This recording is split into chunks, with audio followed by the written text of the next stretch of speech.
ఆడవాళ్ళ గురించి ఒక చిన్న మాట చెప్పాలని ఉంది. పెళ్ళైన తర్వాత ఒక అమ్మాయికి ప్రెగ్నెన్సీ వచ్చాక డెలివరీ టైంలో ఆ అమ్మాయి హాస్పిటల్లో ఏమనుకుంటుందో తెలుసా? ఒకటే ఆలోచిస్తుంది, నేను నా బిడ్డల్ని చూడకుండానే చచ్చిపోతానేమో అని. కానీ అమ్మాయి వాళ్ళ అమ్మ ఎలా ఆలోచిస్తుందో తెలుసా? ఏంటబ్బా అటు ఇటు తిప్పుతున్నారు డాక్టర్లు, బిడ్డ అల్లాడిపోతున్న నొప్పులకి, బతుకుతుందా లేదా అని ఆలోచిస్తారు. కానీ అత్తింటి వాళ్ళు ఎలా ఆలోచిస్తారో తెలుసా?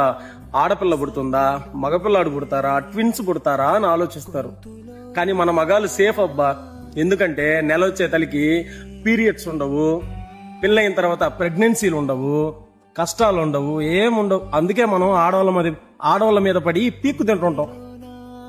గ్రేట్ అబ్బా ఆడవాళ్ళు. ఓరోరి దేవుడో ఎన్నెన్ని సితారాలు సేతావు నీ రాతలో, నీ చేతి బొమ్మలా ఈ నేల మీద మేము ఆడాలి ఎన్ని ఆటలు.